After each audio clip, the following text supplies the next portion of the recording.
Are you tired of making embarrassing grammar mistakes in your emails? Well, good news. Gmail has just rolled out a new update that allows you to enable grammar suggestions directly on your PC. To get started, open gmail.com and navigate to the top bar. Click on the gear icon to access your settings.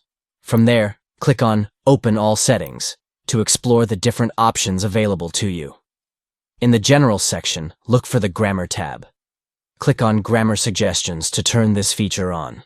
This will help you catch any grammar errors before sending off your emails. Once you've enabled Grammar Suggestions, scroll down and click on Save Changes to confirm your selection. It's always a good idea to double-check your settings to make sure everything has been saved correctly. Lastly, confirm the step by following the prompts that appear on your screen. Once you've completed these steps, you'll be all set to start using grammar suggestions in your emails on Gmail. With this new update, you can feel more confident in your writing and ensure that your messages are clear and professional. So why wait?